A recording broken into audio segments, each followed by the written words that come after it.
So for 2013, our GReddy Performance Scion Racing FR-S has gone through a little bit of a refresh and upgrade, or an update I want to say. And I mean, if you look at it, the car looks totally different from last year. The aero kit is different. We went to the Rocket Bunny kit for the FR-S. And I personally think the body kit this year looks a lot better than last year. It's a bit more aggressive, and obviously the livery is different. It's a lot more loud and colorful, and it stands out amongst the crowd. So last year we learned that you know, through most of the tracks we were heavily down on power and grip.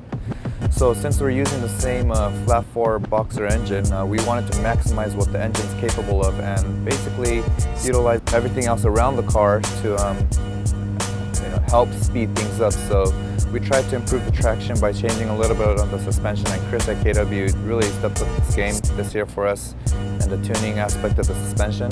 Also, Honker gave us a bigger tire for this year, so we're really happy about that. And with those elements combined, I mean, we really found a lot of grip. So I think ultimately now it's just coming down to, you know, finding the reliability aspect of the car and making sure that we make it to all the rounds.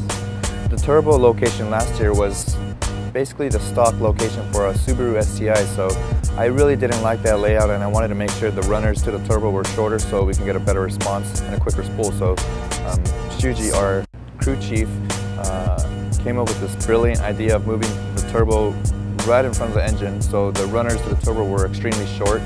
But in order to do that, we had to make space up front, so we moved the radiator to the back. And in return, I think we were really able to find a really good weight ratio by moving some of the weight to the back. And with that also, it really helped with the grip, the forward bite, and just the overall balance of the car, I think improved quite a lot. So last year we actually had the chance to test out the anti-lag system for the turbo. And the problem with anti-lag was that we didn't have enough time to dial it in, and whenever it worked good.